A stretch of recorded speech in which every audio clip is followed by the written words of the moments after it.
ئەگەر پێت بڵێن یەک مانگی کە ژیانەکەیت و ئەمری چیەکەی؟ ئەزانی خەریکی چییە بی؟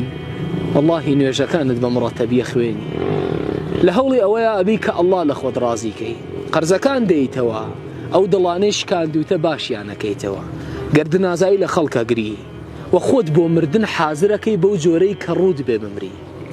دەی باشە کێ زەمانەتی ئەوەی پێداوی کە مانگێکی کە ئەژیت؟ بۆ هەر لە ئیستاوە هەوڵنایی قل إن الموت الذي تفرون منه فإنه ملاقيكم ثم تردون إلى عالم الغيب والشهادة. أو مردني كتو لدستي هالدي لبير خوتي أبيتوا والله دي بو جانت وأقريتو بلاي أو كسيكا أقداري توابي أشكراو نهينيا كان فينبئكم بما كنتم تعملون. أقدار دكاتو بهمي أو كردواني كردد. كل نفس ذائقة الموت ثم إلينا ترجعون.